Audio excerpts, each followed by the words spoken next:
Fala, seus cristãos cansados, graça e paz a todos os santos da internet. Chegou aquele momento especial do nosso estudo da lição da Escola Sabatina, da nossa série bíblica, onde nós estamos estudando nessa temporada, nesses 3 meses, o livro de Paulo, ou a carta de Paulo à igreja de Éfeso. Efésios, esse é o tema do nosso trimestre. A gente já passou da metade, hoje a gente chega no episódio de número 8, onde nós vamos falar de vidas moldadas por Cristo e palavras inspiradas pelo Espírito. Então a gente vem tocando aqui o estudo da carta de Efésios e hoje a gente chega na parte final aqui do capítulo 4, né? E o nosso tema-chave, o nosso verso central aqui do nosso estudo, está em Efésios 4, versos 22 a 24, que diz o seguinte: quanto à maneira antiga de viver, vocês foram instruídos a deixar de lado a velha natureza que se corrompe segundo desejos enganosos, a se deixar renovar no espírito do entendimento de vocês e a se revestir da nova natureza criada segundo Deus, em justiça e retidão procedentes da verdade. No trecho que a gente vai estudar hoje, aqui em Efésios 4, 17 a 32, Paulo ele vai argumentar que os crentes eles experimentaram uma transformação completa. Eles deixaram de lado as suas antigas identidades e abraçaram uma nova identidade em Cristo pelo Espírito Santo. Só que, no entanto, essa transformação ela não é meramente externa. Ela também inclui o processo que Paulo vai descrever como ser renovado no espírito da sua mente, ali em Efésios 4, 23, trazendo para a vida verdadeira justiça e santidade, como ele argumenta no verso 24. Então veja, essa transformação é um processo contínuo que vai ocorrendo à medida que os crentes eles vão crescendo na sua fé, eles vão se tornando mais e mais semelhantes a Cristo em amor, em santidade. E Paulo ele exorta justamente os crentes a abandonarem o seu antigo modo de vida que é corrompido pelos desejos vazios da carne, pelas promessas enganosas dessa era passageira. E aí ele fala para eles se revestirem dessa nova natureza que é criada à imagem de Deus em verdadeira justiça e verdadeira santidade. E essa verdadeira justiça e santidade, elas não são alcançadas por meio do esforço humano, né? Não é algo que a gente tenta fazer, não é algo que a gente se esforça para fazer, é simplesmente um dom de Deus concedido aos crentes por meio da fé em Jesus Cristo. Como Paulo já falou lá atrás, Deus nos deu em Cristo todas as bênçãos celestiais. E essa transformação é uma dessas bênçãos. É somente por meio da obra redentora de Cristo na cruz que os crentes podem ser transformados, podem ser capacitados a viverem uma vida completamente santa e justa. E Paulo, ele também vai exortar os crentes a abandonarem a mentira, falarem a verdade o tempo todo uns com os outros, não deixarem que a ira domine a vida deles, dando espaço para as ações do diabo por meio, de sentimentos negativos. Em vez disso, eles devem trabalhar honestamente e compartilhar com aqueles que estão em necessidade, colocando em prática a justiça e a santidade através das boas obras. Todas essas exortações, elas são de fato um chamado para os crentes viverem de acordo com uma nova identidade que eles estão recebendo em Cristo. Eles não são mais escravos do pecado, eles não precisam mais viver para si mesmos, eles foram libertados para viver uma vida nova de amor, de integridade e de justiça. Eles devem se esforçar para viver de acordo com esse novo nascimento, confiando na obra de Cristo em suas vidas e no poder transformador do Espírito Santo para poder capacitá-los a viver uma vida santa, justa e de amor em Cristo Jesus. Então, essa é uma primeira impressão, um primeiro resumo aqui desse trecho, do verso 17 até o final do capítulo 4. E agora a gente vai se aprofundar um pouco mais em alguns pontos específicos aqui da lição e desse trecho de Efésios. Antes da gente mergulhar aqui a partir da parte de domingo, eu quero lembrar a você algumas coisas rápidas aqui. Nós estamos chegando ao final da primeira temporada do nosso estudo de teologia bíblica, da história da redenção, a história de Deus, um estudo que tem sido fantástico, o pessoal está amando, tanto ao vivo, quando eu estou fazendo isso aqui na igreja que eu frequento, quanto o pessoal que tem assistido as gravações aqui no canal, o pessoal está gostando bastante, muito feedback positivo. Então não perca a oportunidade de acessar aqui o canal Cristãos Cansados. A playlist do curso está logo aí na descrição do vídeo, a história de Deus, o curso de teologia bíblica. Parece um nome chique, mas é basicamente olhar para a Bíblia e aprendermos a ler a história bíblica como uma história só, não um monte de livros aleatórios que não se encaixam uns com os outros, mas um fluxo de uma história onde Cristo é o autor dessa história, é o personagem principal e ele quer redimir a história, redimir todos os outros personagens dessa história. Então a gente tem analisado livro a livro como cada um dos livros ele contribui para essa história de redenção, começando de Gênesis, e nessa primeira temporada a gente encerra o nosso estudo em primeiro e segundo livro de Reis, tá certo? E aí a gente faz uma pausa esse ano, e no ano que vem a gente volta com a segunda temporada, que vai ali de Crônicas. Na verdade, a gente vai usar Crônicas no final da temporada para poder fazer uma recapitulação do Antigo Testamento, mas a gente vai entrar nos livros proféticos, nos livros de sabedoria e no restante dos livros históricos, né? Esther, Neemias, enfim, Esdras, e aí a gente encerra então a temporada com Crônicas, e aí no outro ano, na terceira temporada, a gente vai para o Novo Testamento. Tá certo? Então, aqui fica o meu convite para você acessar esses estudos de forma completamente gratuita, mas com muita qualidade, com muito carinho feito, para você aprender mais sobre a história de Deus. Não se esqueça de deixar o seu joinha fortalecendo aqui o nosso vídeo, né? Se você se sentir edificado por esse conteúdo, considere contribuir com a gente, dando o seu ok, dando aí o seu joinha e também compartilhando com outras pessoas. Deixe também o seu comentário aqui embaixo, o que você achou desse tema, você tem alguma dúvida sobre ele, sobre outros temas a respeito da Bíblia, e vai ser um prazer conversar com você e no futuro gravar vídeos para poder responder algumas das perguntas de você. Tá certo? Vamos então aqui para o nosso estudo dessa semana. Quando a gente estuda esse trecho aqui do capítulo 4, do verso 1 a 16, como a gente viu na semana anterior, no episódio anterior, o que a gente viu? A gente viu que o tema de Paulo ali, nesse início do capítulo 4, é justamente a unidade da igreja. E agora que a gente entra nesse trecho aqui dos versos 17 a 24, essa segunda parte do capítulo 4, a gente vai perceber Paulo contrastando o estilo de vida gentil, ou seja, dos pagãos, né, que enfraquece a vida em unidade, que atrapalha a convivência em harmonia, e ele vai contrastar isso justamente com os padrões de vida cristã que fortalecem essa vida em comunidade, que ajudam a ter harmonia, por quê? Por causa da humildade, por causa do amor, da comunhão. Agora, em ambos esses trechos, Paulo vai destacar uma semelhança muito crucial aqui. A necessidade de abandonar um estilo de vida que é incompatível com a fé cristã. Um estilo de vida que é egoísta, que é autocentrado, que só pensa em si mesmo. Não tem como pessoas viverem em harmonia, em paz umas com as outras, se cada um está apenas pensando em si mesmo e, por causa disso, vivendo a sua própria verdade, a sua própria forma de fazer as coisas, diferentemente da vontade de Deus. Lá no primeiro verso do capítulo 4, Paulo ele exorta os crentes a andarem de maneira digna da vocação a que eles foram chamados. E é bem interessante porque a palavra andar, ela é usada, claro, aqui, né, num contexto metafórico, para poder descrever essa conduta, esse comportamento que os cristãos agora vão ter nessa nova fase da sua jornada de vida. O que Paulo está fazendo para a gente é justamente enfatizar que a vida cristã ela não é apenas uma crença intelectual, não é algo que eu simplesmente sei na minha mente, mas é um caminho prático de vida que deve ser seguido diariamente. Em cada uma das minhas ações, cada uma das minhas escolhas, tudo tem a ver com essa nova mentalidade de vida transformada. Não é simplesmente algo que eu sei, é algo que eu vivo. E essa ideia é justamente reforçada ali em Efésios 4,17, onde o apóstolo vai contrastar mais uma vez esse estilo de vida dos gentios com o estilo de vida agora dos cristãos. E ele vai descrever pra gente o comportamento dos gentios como uma espécie de espiral descendente de pecado, ou seja, cada vez você vai como, sabe aquele redemoinho que faz na pia, ou aquele furacão, ou às vezes você vê dentro do filme, assim, no mar ali, você vê aquele redemoinho, aquele espiral que vai dragando, que vai puxando tudo para a base do seu espiral e afundando cada vez mais. Essa é a visão que ele pinta pra gente aqui, né? Esse espiral descendente de pecado é justamente essa figura caracterizada pela ignorância espiritual, pela busca de prazeres mundanos, que arrasta a gente cada vez mais para baixo, cada vez para uma vida de mais degradação. Agora, em contraste a essa figura, os cristãos são justamente chamados a viver de acordo com a verdade e a retidão, ou seja, seguir retamente os caminhos que Deus traçou para nós. E a gente faz isso abandonando os velhos padrões de vida, né? De egoísmo, de orgulho, de ganância, e abraçando esse caminho de entrega completa à vontade de Deus.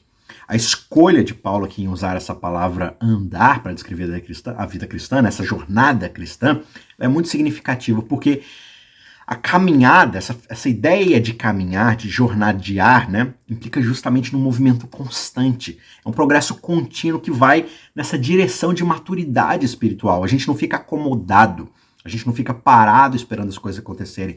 Nós estamos sempre prosseguindo, como ele vai dizer lá em Filipenses, para o alvo, esquecendo das coisas que ficaram para trás.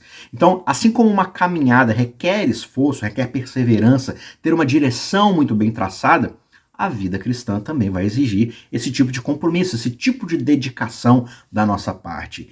E a razão para o autor da carta justamente mencionar essa tal espiral descendente do pecado, ali em Efésios 4, 17 e 19, é porque justamente ele deseja descrever o que acontece quando nós somos alienados de Deus e vamos cada vez mais afundando numa ignorância espiritual.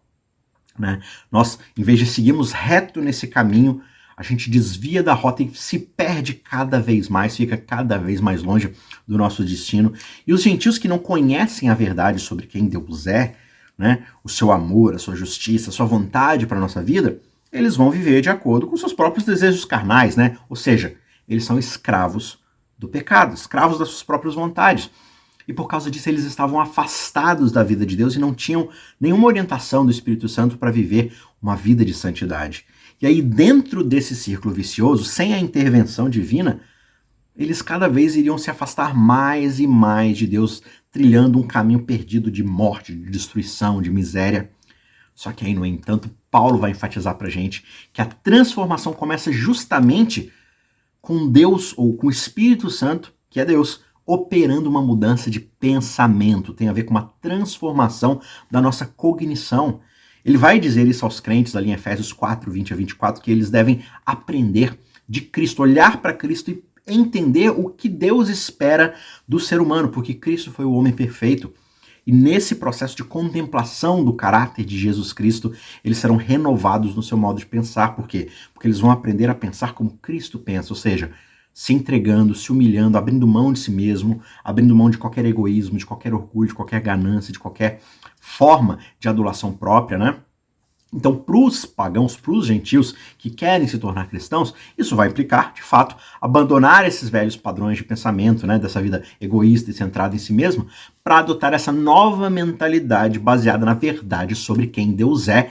E isso é apresentado para nós a partir de Jesus Cristo. Em Jesus Cristo, nós entendemos, compreendemos plenamente quem Deus de fato é.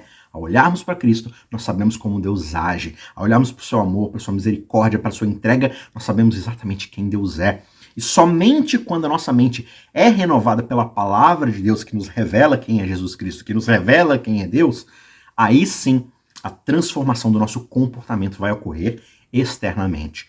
Porque as nossas atitudes, as nossas ações, elas sempre partem da mente para a ação. Nós agimos de acordo com a forma como pensamos. Se a gente tenta simplesmente mudar o exterior sem mudar a mente, é só uma questão de tempo até a gente voltar para os nossos velhos padrões, ou até fazermos coisas aparentemente corretas, mas pelos motivos errados. Por isso essa ênfase na renovação da mente é crucial, porque os nossos pensamentos, eles moldam as nossas ações. Se nós continuarmos pensando de acordo com os padrões desse mundo, as nossas ações elas vão ser influenciadas por esses pensamentos. Só que, no entanto, quando nós renovamos a nossa mente com a verdade sobre quem Deus é, as nossas ações elas começam a refletir essa transformação. Né? Essa transformação que acontece no nosso interior e a gente vai agir de forma mais semelhante ao caráter de Deus, a quem Deus de fato é. Tá certo?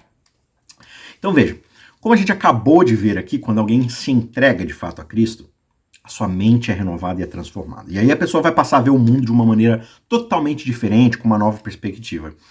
E a verdade do cristianismo, ela não é apenas sobre uma questão de crença, de saber, de ter o conhecimento de algumas coisas. Tem a ver com uma realidade nova que é transformadora na vida do indivíduo. Só que, no entanto, perceba uma coisa aqui. Essa transformação ela não é simplesmente superficial. A gente observa tantas vezes na nossa vida, na vida de outros, que eu digo que agora sou cristão, mas eu mudei apenas algumas características básicas, eu mudei apenas alguns costumes, algumas rotinas, mas interiormente eu continuo sendo a velha pessoa mundana de antes, né? É muito fácil para alguém mudar a sua aparência externa ou abandonar alguns hábitos superficiais. Só que a verdadeira mudança ela deve ocorrer de fato no nosso interior. E é por isso que Paulo usa a metáfora de se despir do velho homem e se revestir do novo homem, aqui em Efésios 4, 22 e 24.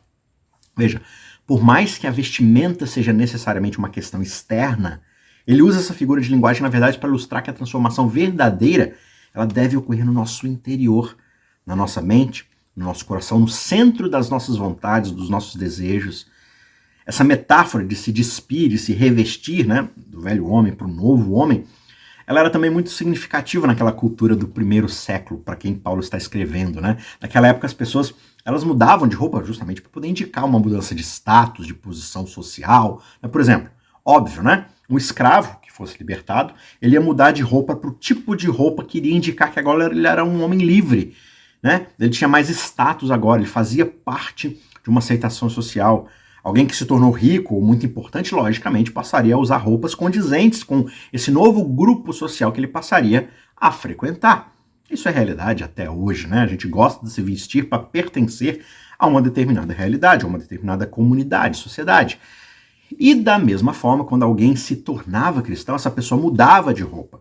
Só que não simplesmente externamente, ele mudava de uma roupa interna, espiritual, indicando uma mudança de status da escravidão do pecado para a liberdade em Cristo, da pobreza de uma vida sem Deus para as riquezas da glória celestial em Cristo Jesus. Mas talvez você esteja se perguntando, como é que eu posso garantir que essa mudança não seja apenas superficial? Eu vou para a igreja, eu tento fazer as coisas da igreja, mas às vezes eu sinto que é simplesmente algo externo. Algo dentro de mim ainda não clicou para essa nova realidade. E a resposta está aqui em Efésios 4, 23, que diz pra gente que nós devemos ser renovados no nosso modo de pensar. A nossa transformação precisa ocorrer a um nível de pensamento, de cosmovisão, de realidade, da compreensão de como o mundo funciona, de quem Deus é, de quem é o inimigo, de quem nós somos. E isso vai significar que a nossa mente deverá ser transformada e renovada pelo poder do Espírito Santo. É claro que a gente não pode fazer isso sozinho. A gente precisa da ajuda de Deus para nos transformar de dentro para fora. E esse processo de renovação da nossa mente é de fato um processo contínuo que vai ocorrer ao longo de toda a nossa vida cristã.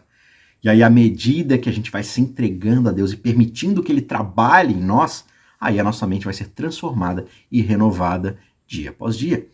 Isso vai permitir com que a gente possa viver uma vida cristã autêntica, significativa, que é baseada assim, na verdadeira transformação interior, que vai gerar frutos de justiça, frutos de amor, que vão ajudar aqueles ao nosso redor, vão nos ajudar no nosso processo contínuo de caminhada e vai trazer glórias a esse Deus maravilhoso que nos redimiu e nos transformou.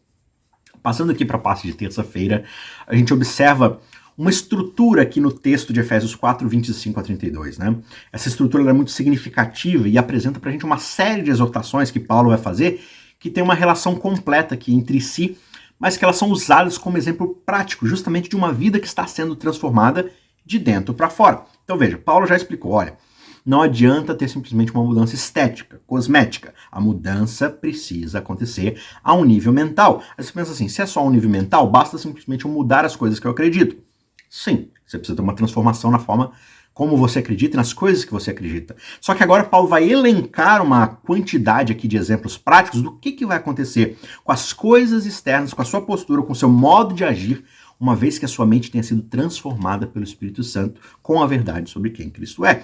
E aí o apóstolo Paulo vai começar falando sobre a importância da verdade, da honestidade nas nossas relações interpessoais, né? Ele destaca que os cristãos devem abandonar a mentira, falar sempre a verdade uns com os outros, né? Geralmente a gente mente justamente porque a gente tenta se preservar, a gente tenta ter alguma vantagem, se afastar de algum prejuízo que a verdade possa trazer. Só que a mentira, ela é contrária à natureza de Deus. Deus é a verdade. Ele não pode mentir, ele não mentirá, ele jamais fará algo que vai contra o seu caráter. Porque a mentira, no fim das contas, ela apenas prejudica as relações interpessoais. Por quê? Porque ela vai minando a confiança entre as pessoas, ela vai destruindo a unidade, ela vai prejudicando a vida em comunidade, especialmente no corpo de Cristo. Aí, em seguida, Paulo vai abordar para a gente a questão da ira. Né? Ele vai falar como é que a ira deve ser algo controlado, para que a gente não seja levado ao pecado. Claro que Paulo não está dizendo para a gente que a ira é algo bom em si mesmo, ou que ela tem alguma vantagem, mas ele parte do pressuposto de que a ira é sim uma emoção natural. E ela vai surgir em determinadas situações. É praticamente impossível a gente não sentir um nível de indignação que nos leve à ira. Só que o problema é quando a ira ela vai transbordar em pecado, a partir da violência, da vingança, da amargura, do ressentimento. É muito fácil a gente ficar furioso. Só que existe uma diferença muito grande entre justiça e vingança.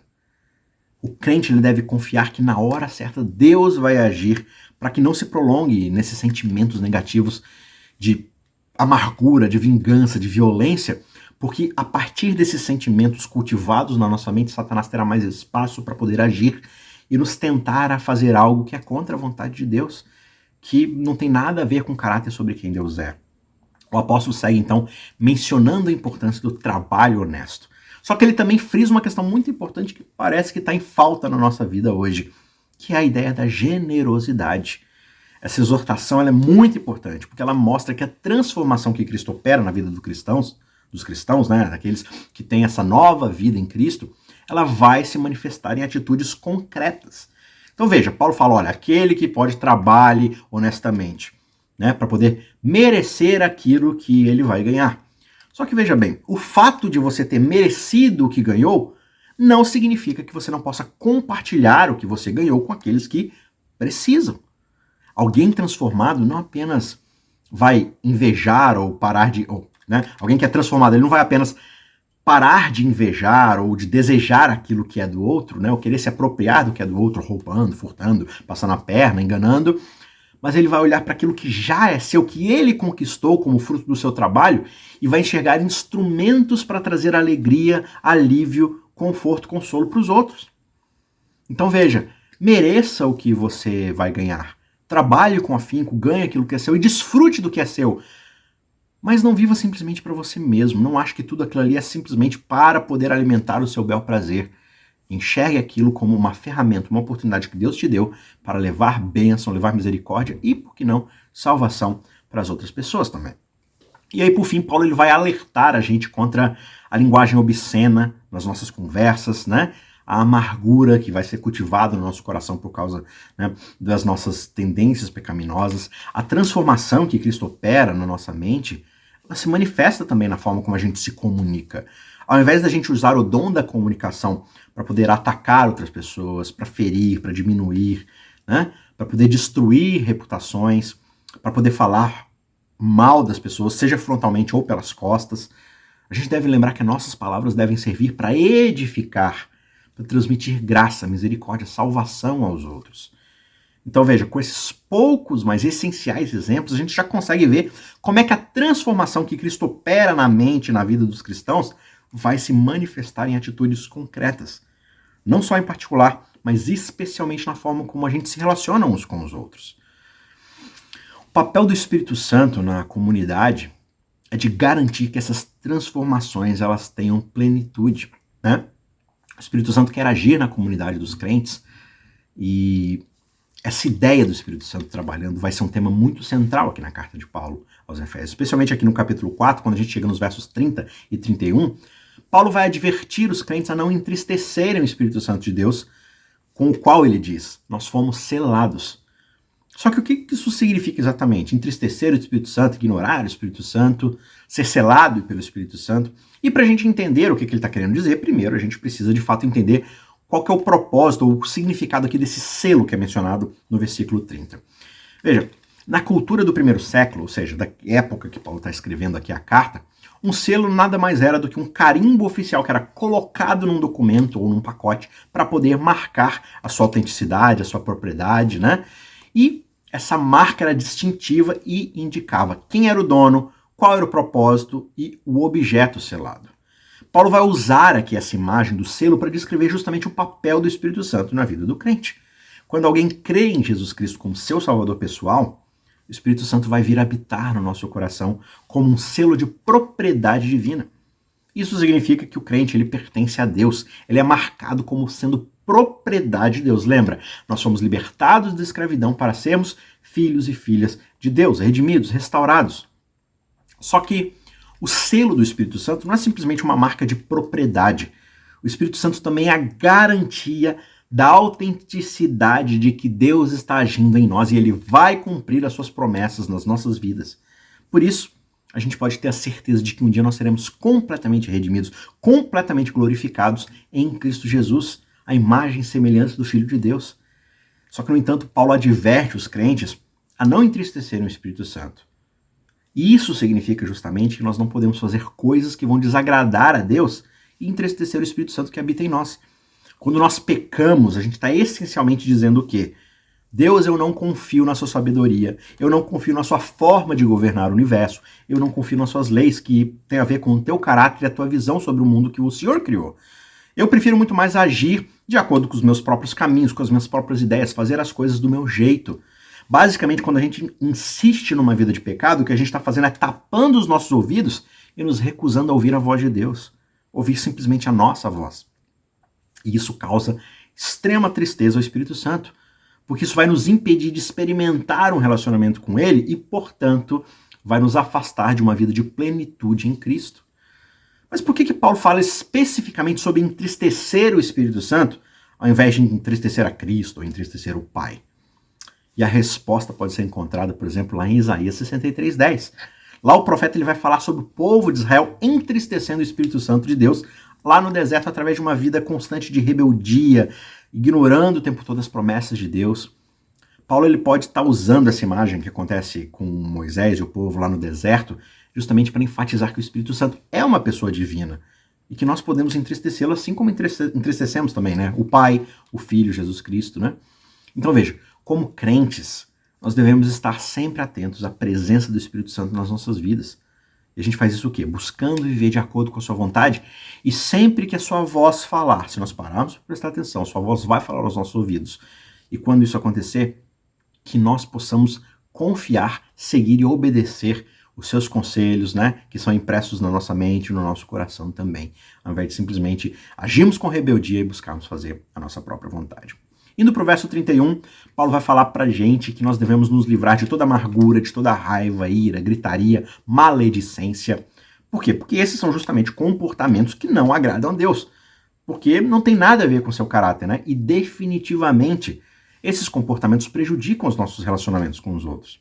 Em vez disso, como a gente vê aqui no verso 32, Paulo vai dar para a gente um comando positivo. Nós devemos ser bondosos, compassivos uns com os outros. A gente deve se perdoar mutuamente, assim como Deus nos perdoou em Cristo Jesus.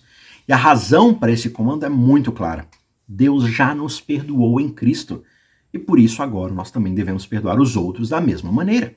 E a bondade e a compaixão, elas vão ser justamente a expressão mais pura da imitação de quem Deus é. Por quê? Porque Deus é amoroso, Deus é misericordioso. Então quando a gente age dessa forma, nós estamos imitando o nosso Pai. Quando nós perdoamos os outros, a gente está demonstrando o amor de Deus nas nossas vidas e permitindo que Ele trabalhe em nós para transformar os nossos corações e levar a transformação aos corações de outras pessoas. Veja, a bondade ela é uma das virtudes mais importantes da vida cristã. Ela é um fruto do Espírito Santo, como a gente vê lá em Gálatas 5, 22 e 23, e é uma das maneiras pelas quais nós podemos imitar a Deus. Quando nós somos bondosos, nós estamos demonstrando amor, compaixão pelos outros, independentemente de como essas pessoas nos trataram, do que elas nos ofereceram, de como elas nos ajudaram ou não ao longo do nosso próprio caminho. Isso pode ser particularmente difícil, especialmente quando nós somos feridos por essas pessoas, injustiçados por eles. Só que esse é exatamente o ponto. São nesses momentos que a bondade é mais importante, porque ela quebra o ciclo da maldade. Ela quebra as ações do diabo, que são usar o tempo todo esses nossos sentimentos negativos de ódio, de inveja, de rancor, para poder continuar esse caminho de destruição. Imagina se desde o início da nossa jornada ou da criação do mundo, Deus tivesse nos tratado como nós merecíamos. Só que essa é toda a beleza do Evangelho. Ele não nos tratou como nós merecíamos. Ele nos deu seu Filho Jesus Cristo. E é justamente por isso que a mensagem do Evangelho deve ser revelada na prática do perdão e da misericórdia. A bondade também é uma forma da gente testemunhar para o mundo. Quando os outros veem que nós somos bondosos, compassivos, mesmo em face da adversidade, eles poderão ver o amor de Deus nas nossas vidas e serem atraídos para os caminhos de Deus. A bondade pode abrir portas para compartilhar o Evangelho e pode ser uma maneira poderosa de alcançar os outros com a mensagem da salvação. E além disso, a bondade é uma forma de construir relacionamentos saudáveis. Quando nós somos bondosos com os outros, nós estamos construindo confiança, respeito, né? Um ambiente de amor, de acolhimento, de harmonia. E isso pode levar a relacionamentos muito mais profundos, muito mais significativos, que podem sim ser uma fonte de apoio, de encorajamento nas nossas vidas, na vida de outros.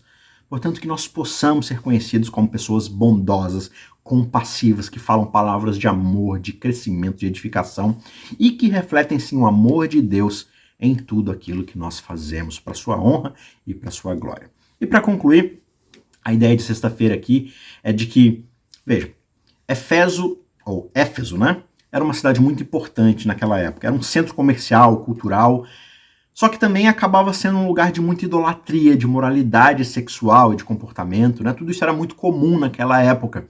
E os cristãos de Éfeso enfrentavam muitos desafios na sua vida diária, na sua vida de trabalho, prática ali, de comunidade naquele ambiente. E a carta de Paulo é escrita justamente para encorajá-los e fortalecê-los na sua fé. É claro que hoje nós vivemos numa cultura muito diferente daquela de Éfeso, só que ainda a gente enfrenta muitos desafios que são bastante semelhantes ao que os cristãos, né, daquele primeiro século enfrentavam ali. Nós vivemos num mundo completamente cercado pela falsidade, pela amargura, pelo rancor, pelo ódio, pelo desentendimento, pelas desigualdades. Tudo isso é muito comum na realidade do nosso pecado. E aqui, dentro dessa realidade, muitas vezes a verdade e o amor não encontram solo para germinar, são completamente ignorados. Aí sim, como cristãos, é que nós somos chamados a refletir a vida e o amor de Deus nesse mundo, a fazer a diferença onde quer que nós estejamos. Por mais infértil que seja o solo, que nós possamos ser sementes do amor de Deus. Porque é o Espírito Santo, é Deus quem vai concluir a sua obra. Ele vai dar um jeito de resolver as coisas. Ah, mas tal pessoa, tal grupo, tal lugar não quer saber de Deus, então não adianta eu pregar o evangelho. Não, o seu papel é pregar. O papel do Espírito Santo é convencer. Então confie que Deus irá agir. Fazer isso é confiar no evangelho, né? Uma das maneiras pelas quais também a gente pode fazer isso de forma prática, além da pregação do evangelho, é através do perdão. A carta de Efésios ela fala muito sobre o perdão e como ele é importante para a vida cristã. Por quê? Porque o perdão é uma escolha que nós fazemos, né? Uma escolha que pode ser muito difícil, mas que quando nós escolhemos perdoar, a gente está seguindo o exemplo de Cristo, que já nos perdoou primeiro. Essa é a prática da pregação do evangelho. O perdão ele também está muito intimamente ligado a abrir mão da nossa amargura, porque quando a gente escolhe não perdoar, a gente vai se tornando amargo, ressentido em relação àquela pessoa que nos ofendeu, e isso pode levar a gente nesse espiral descendente de pecado, né, de negatividade, de amargura, e isso vai afetar todas as áreas da nossa vida, não se engane. Só que quando nós escolhemos perdoar, nós estamos escolhendo deixar de lado a amargura, o ressentimento, e escolhendo seguir em frente em amor e graça. A carta aos Efésios ela também fala sobre a importância de deixar de lado as coisas do passado, de seguir em frente a partir dessa nova realidade, desse novo caminho que é aberto para nós em Jesus Cristo, de trilharmos os seus passos. Quando nós nos tornamos cristãos, nós somos ressuscitados em Cristo e por isso nós somos chamados a deixar para trás as coisas do passado que nos impedem de seguir em frente. Só que deixar de lado as coisas do passado pode sim ser muito difícil. Nós podemos nos sentir presos nas nossas antigas maneiras de pensar, de agir, e por causa disso pode ser muito difícil mudar de vida. Só que quando nós escolhemos seguir em frente em Cristo, quando nós aceitamos pela fé a mensagem do Evangelho, o que nós estamos fazendo é escolhendo deixar de lado as coisas que nos impedem de crescer e nos tornar mais como Ele é. Como cristãos, nós temos a oportunidade de fazer a diferença onde quer que nós estejamos. Nós podemos fazer isso escolhendo viver vidas que são moldadas por Cristo e cheias do Espírito Santo. E assim, Ele vai nos usar como luz em um mundo que está preso em trevas. Que nós possamos ser luz, que nós possamos ser o amor de Deus na pregação do Evangelho em lugares onde Deus vai salvar pessoas.